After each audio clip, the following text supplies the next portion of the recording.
જય માતાજી, ઓમ સાંઈ રામ। હું લક્ષ્મીબા ઝણકાટ રાજકોટથી ઓમ સાંઈ કિચનમાં આપનું હાર્દિક સ્વાગત છે। તો આજે આપણે બનાવશું સાકરમાં અડદિયા।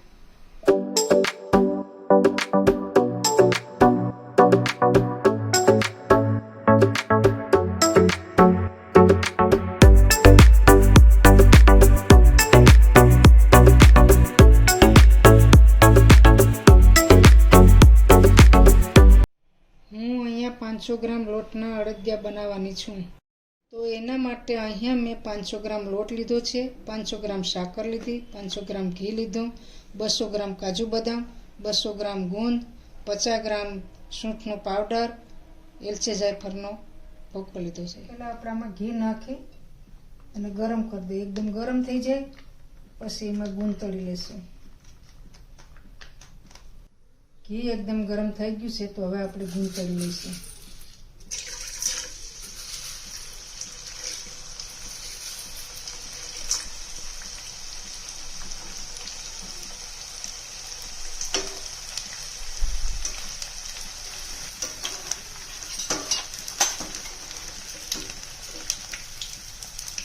એને એકદમ સરસ પૂરા થઈ ગયા છે।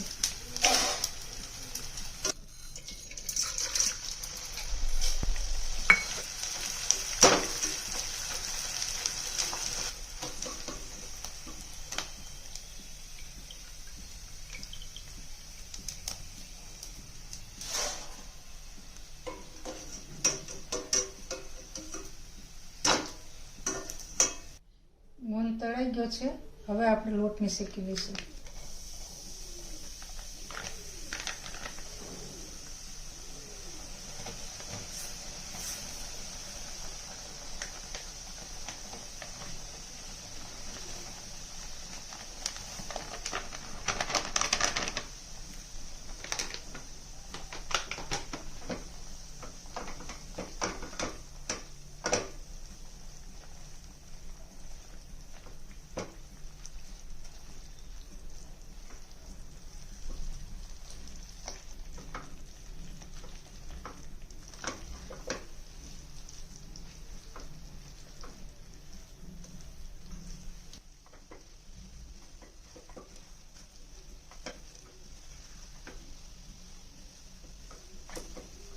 આપણે આને ઉપર ઘી આવી જાય ત્યાં સુધી શેકવાનું છે। એકદમ બ્રાઉન થઈ જાય અને શેકાઈ જાય એટલે એકદમ સુગંધ આવશે।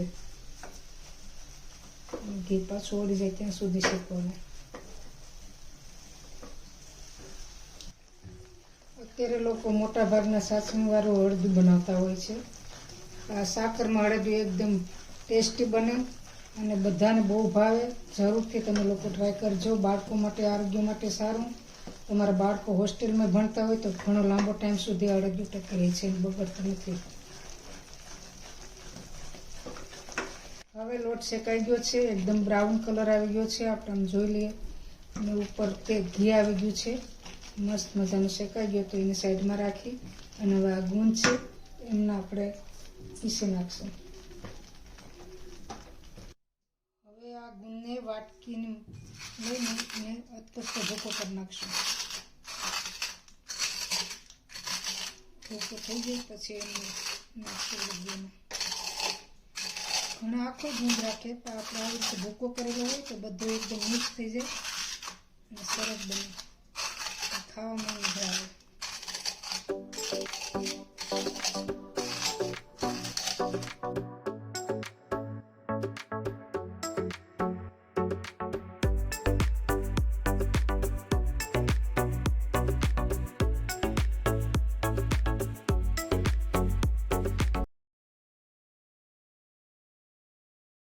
હવે આ સાકરનો ભૂકો કરેલો છે આમાં એડ કરી દઈશું। લોટ શેકાઈ ગયો એમાં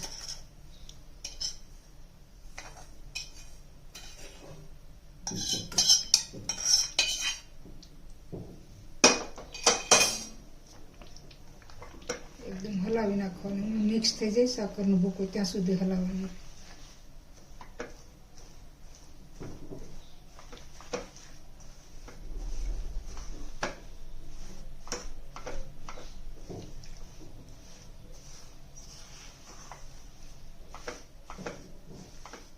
એકદમ મિક્સ થઈ ગયું.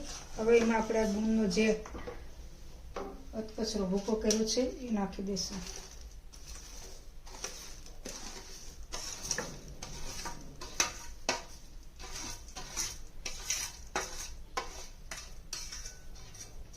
નાખીને એકદમ હલાવી નાખવાનું મિક્સ થાય ત્યાં સુધી.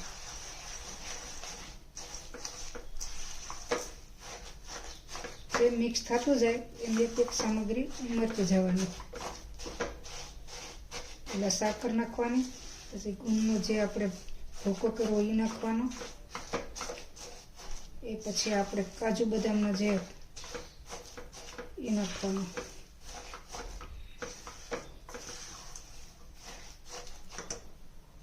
કાજુ બદામના ટુકડા કર્યા એ નાખી દઈએ.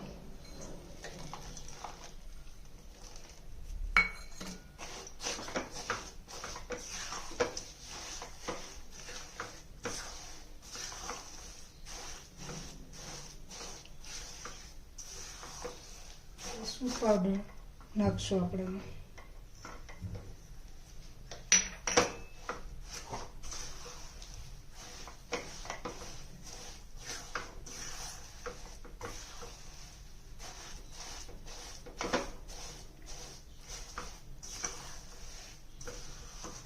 સૂટ એકદમ મિક્સ થઈ જાય ત્યાં સુધી હલાવવાનું.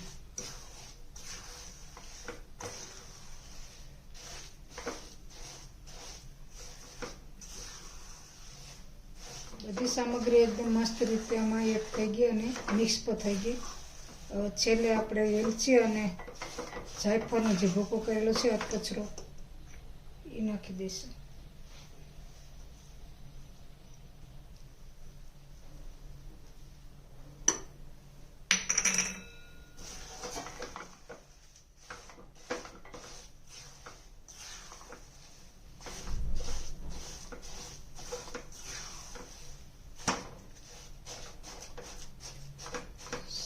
સરસ રીતે બધું મિક્સ થઈ ગયું અને આપણે હવે એક થાળીમાં ઠારી લઈશું.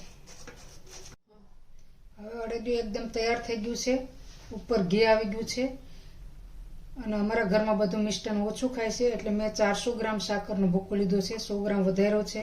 કોઈને વધારે મિષ્ટાન ખાવાનું શોખ હોય અને ભાવતું હોય તો એ 500 ગ્રામ સાકરનો ભૂકો એડ કરી શકે. થાળીમાં મેં ઘી લગાડ્યું છે અને હવે આ અડદિયું બની ગયું છે એમાં ઠારી દઈશું.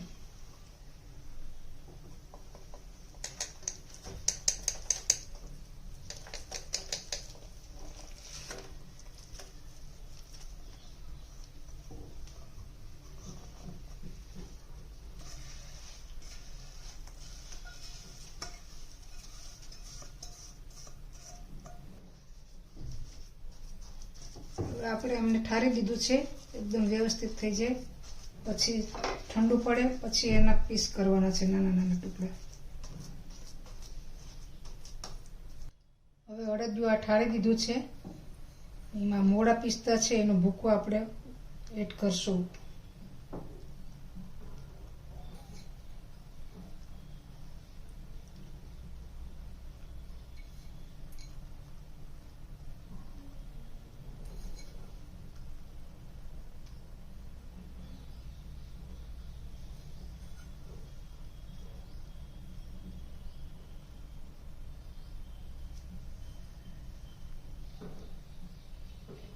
બાળકો માટે તો એકદમ હેલ્ધી અને પૌષ્ટિક છે ખાવા માટે.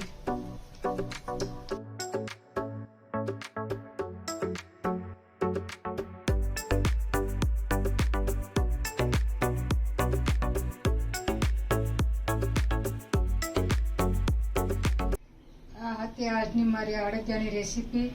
આ અડદિયાનો વિડીયો તમને કેવો લાગ્યો તે મને જરૂર કહેજો. મારા વિડીયોને લાઈક કરજો, સબસ્ક્રાઈબ કરજો અને કમેન્ટ કરીને જરૂર જણાવજો.